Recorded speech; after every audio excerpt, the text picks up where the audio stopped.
Olá, eu me chamo Isabelle, eu sou do período de Biologia do Instituto Federal de Rondônia e hoje eu vou falar um pouco para vocês sobre a superordem Ancantopterygii, que são uma superordem de peixes ósseos. Bom, essa superordem ela pode ser considerada recente, porque ela surgiu por volta do final do Cretáceo e início do Cenozoico, como podemos ver aqui nesse gráfico.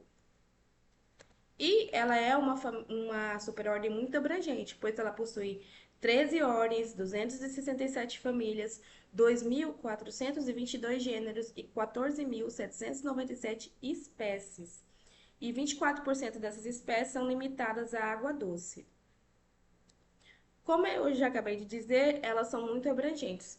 Por isso, representam cerca de 60% de todas as espécies de peixes e são classificados em mais de 250 famílias. Como podemos perceber aqui, algumas linhagens evolutivas dessa superordem.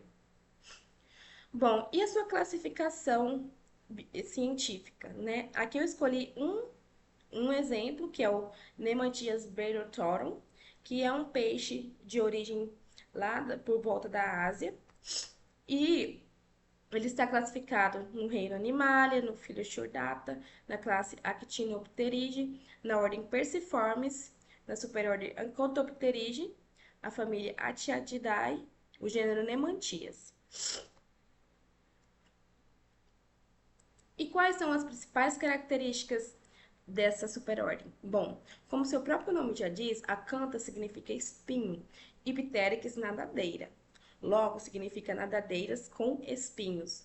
E essas nadadeiras elas são rígidas e espinhosas, porque esses espinhos são ósseos e não são segmentados nos raios frontais das nadadeiras.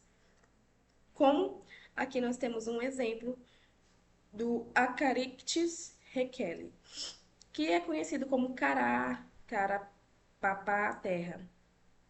Bom, outra característica deles é possuírem escamas quinetóides, que são esse tipo de escama espinhosas, bexiga natadória, dois dorsais, que são a espinha e os raios moles, barbatanas peitorais laterais e nadadeiras pélvicas anteriores. Outras características deles são muito velozes na água. Também vão possuir dentição faríngea profunda e avançada, com musculatura e ossos modificados dentro da sua boca para manipular e mastigar alimentos também. Bom, como é uma superordem muito grande, a gente costuma classificar elas em dois grupos evolutivos, que são a Pteriniomorpha, que possui 285 espécies, Percamorpha, que possui mais de 3.300 espécies, e vamos falar um pouquinho delas agora. Como vocês podem ver na imagem, esses peixes são muito diferentes morfologicamente entre si. Aqui nós temos peixes maiores, peixes, cavalos marinhos. Vamos começar então com a série Ateriniomorpha, que são a série que vai ter a ordem dos peixes voadores, que são da ordem Beloniformes. Falando um pouco sobre essa ordem, então.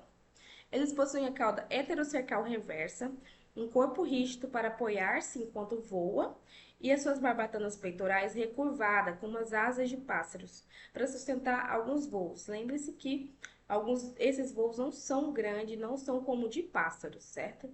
Mas são chamados assim devido a essa sua habilidade e essa evolução.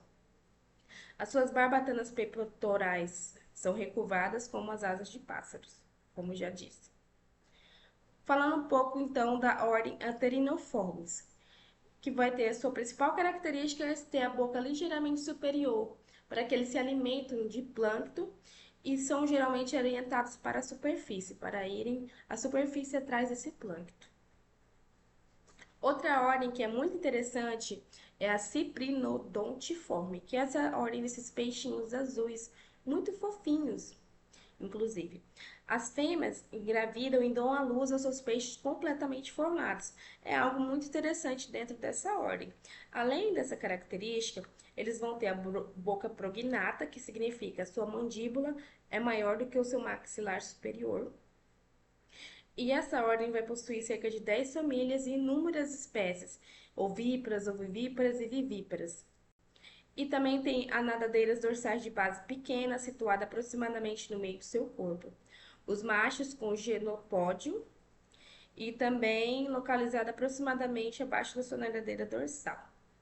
Outra ordem dessa série é a Ciprinodontiforme, que vai ser representado principalmente por possuir canais e poros na sua linha lateral, perto da cabeça, enquanto que no resto do corpo este órgão está pouco desenvolvido e não é muito aparente. Também vai possuir forte dimorfismo sexual, ou seja, o macho vai ser mais colorido que a fêmea, vai ser diferente do que a fêmea. Outra ordem é a Ciprinodontiforme. Uma característica interessante dessa ordem é que essa espécie é endêmica de uma caverna localizada no Parque Nacional do Vale da Morte, lá nos Estados Unidos. Ou seja, eles só são encontrados lá. É uma espécie muito rara de peixe no mundo e possui um dos habitats com menor área de habitat natural também. A outra série das séries evolutivas é a Percomorpha. Como nós podemos ver aqui, esse peixe muito interessante. Eles são muito variáveis, diferentes, bem-sucedidos evolutivamente. Contém as metades dessas espécies conhecidas de peixes. A maioria deles vive em águas rasas ou em habitats marinhos, também ou lagos, especialmente em trópicos. No geral, os porcomorfos exibem adaptações especializadas para evitar predadores, obter dietas específicas e para se comunicar com outras pessoas durante a escolarização ou também em sua manutenção de territórios. Outra ordem dessa série é o Perciformes. Essa ordem vai possuir cerca de 10 mil espécies de peixes marinhos e também alguns de água doce distribuídos em 160 famílias. Eles são agrupados pelo compartilhamento de alguns conjuntos de caracteres. Ou seja, eles são um pouquinho diferentes, mas possuem algumas características, que são a presença de espinhos, um espinho e 5 ou menos raios na nadadeira, a ausência de nadadeira adiposa, presença de 17 ou menos raios principais na nadadeira caudal e presença de 4 arcos branquiais. Eles também vão apresentar cuidado parental com o seu filhote e apresentam a desova parcelada e são extremamente territorialistas. Bom, e sobre a ecologia dos ancopterídeos? Os ancopterídeos são encontrados em diferentes ambientes aquáticos, desde as águas marinhas até as águas doces. Como já falamos, é um grupo muito diverso. Cada espécie vai possuir certas características específicas e adaptadas ao seu ambiente de vida, o que vai contribuir para a sua sobrevivência e o seu sucesso evolutivo. Aqui nós vemos uma relação ecológica entre o peixe-palhaço e a anêmona, onde os dois se beneficiam. Também vão servir de controle populacional, participar da cadeia alimentar e ser bioindicadores. Logo, essas são algumas das importâncias dessa série de peixes.